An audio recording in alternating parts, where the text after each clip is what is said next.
राधे राधे प्यारे भक्तों, सांसद हसीन चैनल में आप सभी का स्वागत है।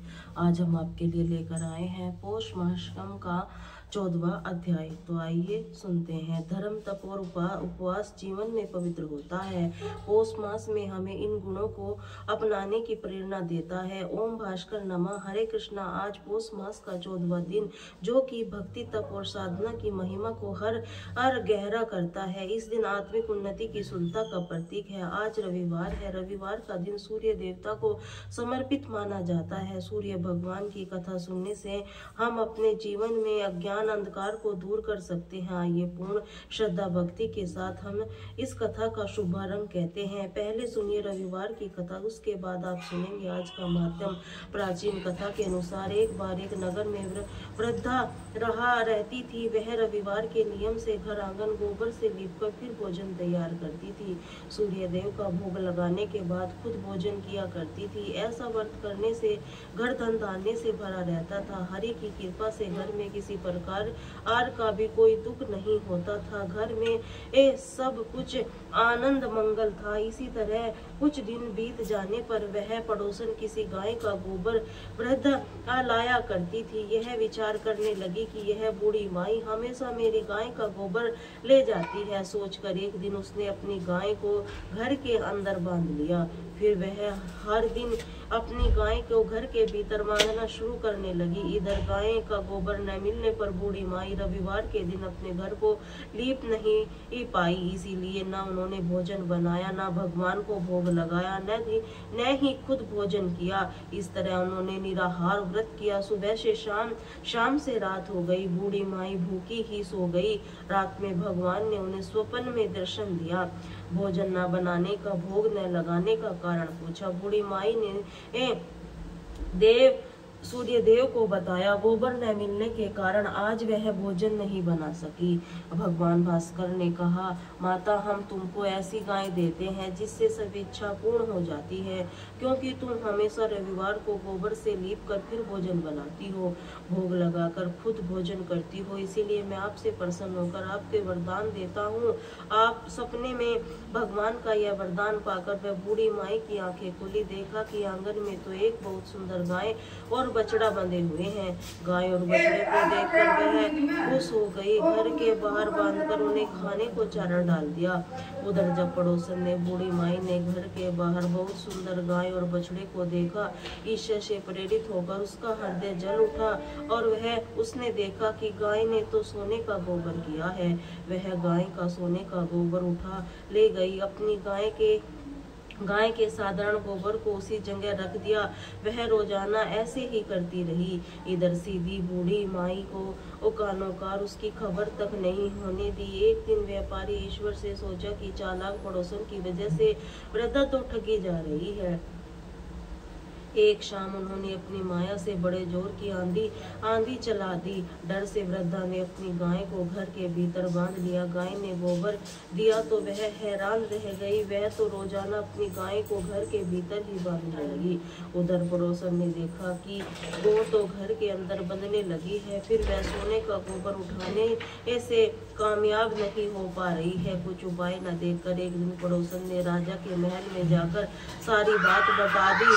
पड़ोसन ने राजा से कहा, महाराज, मेरे पड़ोस में एक ऐसी वृद्धा है, आप ऐसी गाय है जो कि आप राजाओं के योग्य है, और वह गाय रोजाना सोने का गोबर देती है। आप सोने से पहले प्रजा का पालन कीजिए। वृद्धा भला उन सोने से क्या करेगी? राजा ने यह सारी बात सुनी तो सुनकर अपने दूतों को वृद्धा के घर जाकर गाय लाने की आज्ञा दी। वृद्धा सुबह सुबह ईश्वर का भोग लगाकर भोजन ग्रहण करने ही जा रही थी। तभी राजा ने सेवक गाय खोलकर ले गए और यह देखकर बहुत रोई चिल्लाई, लेकिन कर्मचारियों ने एक न सुनी। उस दिन फिर वृद्धा गाय के वियोग में भोजन न कर पाई। रात भर रो रो कर भगवान से गाय को पुण्य पाने की प्रार्थना करती रही। वही दूसरी ओर राजा गाय को देखकर बहुत प्रसन्न हुए और सुबह जैसे ही उठा तो सारा महल गोबर से भरा दिखाई दिया। राजा ने देखकर घबरा गया। भगवान ने रात में राजा को स्वप्न में कहा, गाय व्रत को लौटा दे, नहीं तुम्हारी भलाई है। रविवार के व्रत से प्रसन्न होकर मैंने यह वृद्धा को यह गाय दी थी। सुबह होते ही राजा ने वृद्धा को बुलाकर बहुत सारा धन देकर सम्मान सहित गाय और बछड़ा उसे वापस कर दिया। इसके साथ ही पड़ोसन को बुलाकर उचित दंड भी दिया। ऐसा करने से राजा के महल की गंदगी दूर हो गई। फिर राजा ने नगरवासियों को आदेश दिया, आपकी समस्त कामनाओं की पूर्ति के लिए सभी रविवार का व्रत रखा करे। जब प्रजा ने रविवार का व्रत का पालन करके कथा का श्रवण किया तो उसी समय घर में सुख समृद्धि धन के भंडार भर गए। ऐसी है रविवार व्रत की महिमा। बोले सूर्य नारायण भगवान की जय। सूर्य नारायण मुनि कहते हैं, हे नारद, इस प्रकार देवी पार्वती की को समझा बुझाकर भगवान विष्णु परशुराम जी से हित काक तत्व स्वरूप नीति का सार रूप परिणाम से सुखदायक वचन बोले। श्री विष्णु ने कहा, हे राम, तुमने कल्याण नील कमल जगदीश्वर श्री कृष्ण पराशक्ति बुद्धि स्वरूप इसके रुष्ट हो जाने पर तुम्हारी बुद्धि नष्ट हो जाएगी। स्वर शक्ति स्वरूपा जगत उन्हीं से शक्तिमान हुआ है। यहाँ की जो प्रकृति परे त्रिगुण है वही श्री कृष्ण भी उन्हीं की शक्तिशाली हुई है। इस भक्ति से ब्रह्मा विष्णु भी सृष्टि रचना में समर्थ नहीं है। नारद ऐसा कहकर भगवान विष्णु शीघ्र वैकुंठ में चले गए। श्री हरि ने चले जा रहे परशुराम श्री हरि का स्मरण करके विष्णु प्रदक्ष स्रोत द्वारा जो संपूर्ण विघ्नों का नाशक धर्म अर्थ काम और मोक्ष कारण है उन दुर्गा की स्तुति करने लगे। तत्पर उन्होंने गंगा जी के शुभ जल से स्नान करके धुले वस्त्र धारण किए।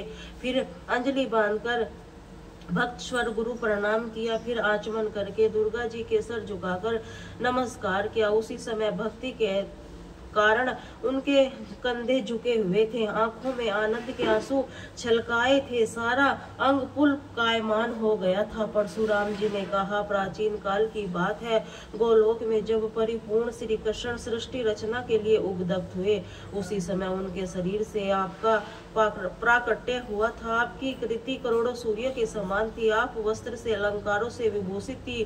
शरीर पर अग्नि के तपाए शुद्ध सी साड़ी की परिधान था। तत्रूपण अवस्था में लटाट पर सिंदूर की बिंदी सुशोभित हो रही थी। मालती की माला से मंडित गुथी हुई सुंदर चोटी सा बड़ा मनोहर रूप, मुख पर मंद मंद मुस्कान थी। अहो, आपकी मूर्ति बड़ी सुंदर थी। आपका वर्णन करता हूँ अत्यंत कठिन है। आप मोक्ष को मोक्ष प्रदान करने वाले शुभ महाविष्णु को विधि को आप ही शिव के समीप शिव अर्थात पार्वती नारायण के निकट लक्ष्मी और ब्रह्मा जी की प्रिय जननी सावित्री और सरस्वती को परिपूर्ण और परम आनंद स्वरूप उन राजस्वर की कृष्ण से आप परम आनंद रूपिणी राधा को वेदांत कथा आपके एक क्लास का अंश कल्प से प्रादुर्भाव हुआ। ये सारी नारियां आपकी विद्या स्वरूप है। आप आपके कारण रूपा हो। हे अंबिके, सूर्य की पत्नी, माया चंद्रमा की पत्नी, स्वर मोहित रोहिणी, इंद्र की पत्नी, सची कामदेव की पत्नी, ऐश्वरी सांगलिनी, अतिरुण पत्नी, दुर्पात वायु को प्राणवीर्य, स्त्री रंगीन प्रिया, सुहा को वीरेश्वर की सुंदरी भारिया, यम की पत्नी सुशीला, नृत्य की जया, केटम्ब, ईशान की पत्नी, शशि कला, मनु की पत्नी, सतरूपा, कमंडलु पत्नी, देवभूति, विशिष्ट की पत्नी, अरुधंती, देव माता, अदिति, अगस्त मुनि की प्रिया लोपा, मुद्रा, गौतम की पत्नी अहिल्या, सबकी आधार रूप वसुंधरा, गंगा, तुलसी तथा भूतल की सारी श्रेष्ठ सरिता, यह सभी उसके अलावा जो अन्य स्त्रियां वो आपकी ही कला से उत्पन्न हुई है। आप मनुष्यों के ग्रह में ग्रह लक्ष्मी, राजाओं के भवनों में राज लक्ष्मी, तपस्वी की तपस्या और ब्राह्मणी की गायत्री, आप सत्पुरुषों के लिए सत्य स्वरूपा, दुष्टों के लिए कलह, अंकुर, निर्गुण ज्योति, सगुण की शक्ति, आप सूर्य की प्रभा, अग्नि में दाही की शक्ति, जल में शीतलता और चंद्रमा में शोभा की भूमि के गंध और आकाश में शब्द आपका रूप है। आप भूख, प्रयास और प्राणियों का समस्त शक्ति का सार, सबकी उत्पत्ति की कारण सार, रूपा, स्मृति, मेघा, बुद्धि अथवा विद्वानों की ज्ञान शक्ति आप ही तो है। श्री कृष्ण शिव जी की कृपा पूर्वक संपूर्ण ज्ञान परसव विद्या आप है। आप ही तो उसे शिव की मृत्यु जय हुए हैं। ब्रह्म विष्णु महेश की सृष्टि पालन संहार करने वाली जो त्रिविध शक्तियां हैं उनके रूप में आप विद्यमान हो, इसीलिए आपको नमस्कार है। जब मधु कैटम के भय से डरकर ब्रह्मा जी जी कांप उठे थे। उस समय उनकी स्तुति करके वे भययुक्त हुए थे। उन देवी को शीघ्र शीश झुकाकर प्रणाम करता हूँ। मधु के युद्ध में जगत के रक्षक भगवान विष्णु, जिन परमेश्वरी का स्वतपन अपने शक्तिमान हुए, दुर्गा को मैं नमस्कार करता हूँ। त्रिपुर के महायुद्ध में रथ सहित शिव जी के गिर जाने पर सभी देवताओं जिनकी स्तुति की, उन दुर्गा को भी मैं प्रणाम करता हूँ। स्तुति करके वृष रूपधारी श्री विष्णु द्वारा उठाए गए शंभु के त्रिपुर का संहार किया था, उन दुर्गा को मैं अभिवादन करता हूँ। जिनकी आज्ञा से निरंतर वायु बहती है, सूर्य तपते हैं, इंद्र वर्षा करते हैं, अग्नि जलाती है, दुर्गा को सिर झुकाता हूँ। जिनकी आज्ञा से काल सदा वेग पूर्वक चक्कर काटता रहता है, मृत्यु जीवन समुदाय से विचरती है, उन दुर्गा को मैं नमस्कार करता हूँ। जिनके आदेश से दृष्टि करता सृष्टि की रचना करते हैं, पालन करता रक्षा करते हैं, संघर्ष समय आने पर संहार करते हैं, उन दुर्गा को मैं प्रणाम करता हूँ। जिनके बिना स्वयं भगवान श्री कृष्ण को जो ज्योति स्वरूप त्रिगुण की दृष्टि रचना में समर्थ नहीं होते, उन देवी को मैं मेरा नमस्कार है। जगत जगत जननी रक्षा करो, मेरे अपराध को क्षमा करो। जो भला कहीं बच्चे के अपराध करने से माता क्रोधित होती है, ऐसा कहकर परशुराम जी उन्हें प्रणाम करके रोने लगे। तब देवी प्रसन्न हो गई, शीघ्र ही उन्हें भय का वरदान देती हुई बोली, हे वस्तु, अगर आपको अमर हो जाओ बेटा, अब शांति धारण करो। शिव जी की कृपा से सदा सर्वस्त्र तुम्हारी जय हो। सर्वतात्मा भगवान श्री हरि तुम सदा प्रसन्न रहे। श्री कृष्ण ने तथा कल्याण दंता गुरुदेव शिव के तुम्हारी सुदृढ़ भक्ति बनी रहे, क्योंकि जिसकी इष्ट देव गुरु और सात्वी भक्ति होती है, उन पर अगर अभी सभी देवता कुपित हो जाए तो वे उसे नहीं मार सकते, किंतु श्री कृष्ण के भक्त और शंकर जी के शिष्य हों तो मुझ गुरु पत्नी स्तुति कर रहे हैं, इसीलिए किसी की शक्ति है जो उन्हें मार सके। अहो, अन्यास देवताओं के भक्त उनकी भक्ति न किसी निर्कुश ही है, परंतु श्री कृष्ण से भक्त उनका कहीं भी अमंगल नहीं होता। भगवत भला जिन भाग्यवान पर बलवान चंद्रमा प्रसन्न है, तो दुर्लभ तारगण रुष्ट होकर उनका भला क्या बिगाड़ देते हैं। सभा के आत्म बल से प्रसन्न सुखी नरेश जिस पर संतुष्ट है, उनका दुर्लभ अति दुर्ग कुपित होकर क्या कर सकेगा। ऐसा कहकर देवी देवता हर्षित होकर परशुराम जी के शुभ आशीर्वाद देकर अंतपुर में चली गई। तब तुरंत हरि नाम का घोष गूंज उठा, तो मनुष्य इस काव शाखाचौर से अवसर पर प्रातः काल उठकर पाठ करना अवश्य ही पत्नी अभीष्ट वस्तु प्राप्त कर लेते हैं। इसके पाठ सूत्रों को कन्यादारी कृपा प्रसन्न होकर वरदान हो जाता है। उसे डाकुओं ने घेर लिया, सांप ने डस लिया, जो भयानक शत्रु से चुगल में फंस गया हो, फिर व्यक्तिग्रस्त होकर इस स्रोत का स्मरण मात्र से ही मुक्त हो जाता है। हे राजद्वार, इस प्रशंसान कारागार में और बंधन में पड़ा हुआ तथा अगाध जल राशि में डूबता हुआ मनुष्य स्रोत के प्रभाव से मुक्त हो जाता है। स्वामी भेद पुत्र और भयंकर मित्र देश से अवसर पर इस स्रोत का स्मरण मात्र निश्चय ही अभिषेक की प्राप्ति करता है। जो स्त्री पर्यटन भक्ति पूर्वक दुर्गा जी का भली भांति पूजन करके हविष्यान खाकर इस स्रोत राज को सुनती है, अगर महाबद्य परिस्पर्शव वाली हो जाती है, जिसे ज्ञानी चिरंजीवी दिव्य पुत्र प्राप्त होता है। 6 महीने तक इसका स्मरण करने से दुर्गम नारी भक्ति पूर्वक 9 महीने तक इस स्रोत राज को सुनती है, निश्चय ही पुत्र प्राप्त करती है। जो कन्या माता पिता तो है परंतु पुत्रहीन है, अगर वह 5 महीने तक कलश पर दुर्गा जी की स्वयं पूजा करके स्रोत को सुनती है, तो उसे पुत्र प्राप्ति होती है। श्री नारायण जी कहते हैं, नारद इसी प्रकार परशुराम जी के हर्ष मनन दुर्गा जी की स्तुति करने से श्री हरि द्वारा बताए गए स्रोत को श्री गणेश जी की स्तुति, उनके बाद नाना प्रकार के नवेद धूप दीपों गंध तुलसी के अलावा अन्य पुष्पों की भक्ति पूर्वक उनकी पूजा। इस प्रकार परशुराम जी के भक्ति भाव सहित भाई गणेश जी की भली भांति पूजन करके गुरु पत्नी पार्वती और गुरुदेव शिव को नमस्कार किया। शंकर जी की आज्ञा देकर वहां से जाने का उद्यत हुए। नारद जी ने पूछा, हे प्रभु, परशुराम जी के अब विधि निवेद पुष्पों द्वारा भगवान गणेश की पूजा की। उसी समय उन्होंने तुलसी को छोड़ दिया, क्योंकि मनोहारी तुलसी समस्त पुष्पों को मान्य धन्य धन्यवाद की पात्र है। गणेश जी ने उस सर्व पूजा को ग्रहण करते ही नारायण जी ने कुछ देवऋषि नारद को बताया था। इसका वर्णन आप अगले अध्याय में सुनेंगे। श्री रवि हरत को घोरतम अंगणित किरण पसारी, वंदन करूं तब चंदन धर्म जलधारी, सकल सृष्टि स्वामी हो सचराज के नाथ, निस्दिन होते तुमसे ही होवत संध्या प्रभात।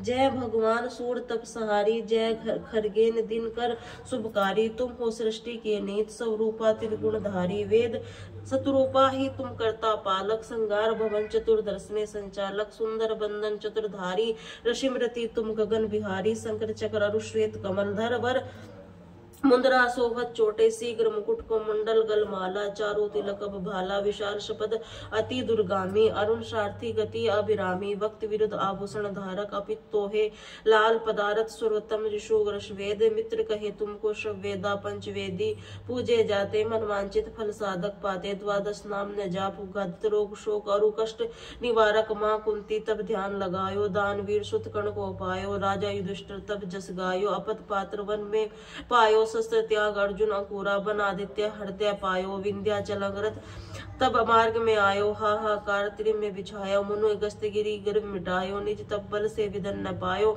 मुनि अगस्त महिमा गाई, सुमरी भव विजय रघुराई, तो के बकोत मधुर फल जाना, मुख में ली नहीं तो के हनुमाना, तब बंदन शनिदेव कायो, पवन के सूत ननी तीर मिटायो, यज्ञ पर्वत स्तुत कही तुम्हारी, भेंट सुकल यजुवेद की दीनो, सूर्यमुखी निरंतर रूपा, कृष्ण सुदर्शन भानु स्वरूपा, मनन तो हे ओमकारा, सतरूपा मनन आत्म अरु ककाल स्वरूपा, दिगम दिगंबर तेज प्रकाश, उज्ज्वल रूप तुम ही हो आकाश, दस दीर्घाल करते सुमिरन, अंजलि नित्य करत अर्पण, तिरगेव ताप हरता तुम भगवन, ज्ञान ज्योति करता तुम भगवन, सफल बनाए तब आराधना गायत्री, जब सरल है साधना संध्या त्रिकाल, करत जो कोई पावे, कृपा सदा वही नित्य शांति, सूर्य कष्टम यम शुभकारी, पूजा उपासना सब सुखकारी, माघ मास में शुक्ल सप्तमी पावन, आरंभ हो तो शुभ पावन, भानु सप्तमी मंगलकारी, भक्ति दायिनी दोहरण हारी, रविवासर जो तुमको ध्यावे, पुत्राधिक शुभ व्यव्रत पावे, पाप रूपी पर्वत विनाशी, व्रज रूप तुम हो अविनाशी, राहुआन तब ग्रास बनावे, ग्रहण सरता लग जावे, धर्म दान तब करते साधक, मिटते तब कृपा, दीर्घायु बल बुद्धि, सूर्य उपासक निज ज्ञावे, कुष्ठ रोग मुक्ति पावे, दक्षिण दिशा तोरी गति जावे, दक्षिण कोरी कहला, उत्तर मागी तोरो रथ होवे, उत्तरायण फल कहला, मन में अचल कर्म हो पावन, शयन करता बलित अपराध भरत दास, चिंत करत में निज एक ध्यान रखियो, कृपा भक्ति तुम्हारी, सूर्य भगवान ओम जय सूर्य भगवान, जय दिनकर भगवान, जगत नेत स्वरूपा, तुम हो त्रिगुण स्वरूपा, धरते तब एक ध्यान ओम जय सूर्य भगवान, सारथी अरुण है प्रभु तुम, श्वेत कमल धारी तुम, चार चतुर्भुज धारी, शत तुम्हारी कोटि किरण पसारे, तुम हो देव महान, ओम जय सूर्य भगवान। भगवान उषा काल में जब तुम उजियारा चलाते, सब तब दर्शन कर फैलाते, उजियारा जागत सारा जारे, जब करे सब गुणवान, ओम जय सूर्य भगवान। संध्या में भुवनेश्वर अताचल गोधन पर आते, आते गोधूली बेला पर, हर घर में आंगन को छाते, तब महिमा गान ओम जय सूर्य भगवान। भगवान देव धनुज हनारी, ऋषि मुनिवर भजते, आदित्य हृदय जपते, श्रोत पे मंगलकारी, इसकी रचना न्यारी, नर जीवन दान ओम जय सूर्य भगवान। भगवान तुम हो त्रिकाल रचेता, तुम जगत के आधार, महिमा तब अपरागत प्राणों का सिंचन करके, भक्त देते बल बुद्धि ज्ञान, ओम जय सूर्य भगवान। भगवान भूचर जलचर खेचर सबको प्राण, तुम हो सब जीवों को प्राण, तुम वेद पुराण बखान धर्म से सभी तुम्हें माने, तुम सुर शक्ति मान, ओम जय सूर्य भगवान। भगवान पूजन करती दिशाएं, तुम पूजन दस्तिकपाल, तुम भवन प्रतिपाला, ऋषि तुम्हारी दासी, तुम शास्तक अविनाशी, शुभकारी शुभमान, ओम जय सूर्य भगवान। भगवान जय दिनकर भगवत जगत नेत्र स्वरूपा, तुम हो त्रिगुण स्वरूपा, धरत श्री तब ध्यान, ओम जय सूर्य भगवान, ओम जय सूर्य भगवान।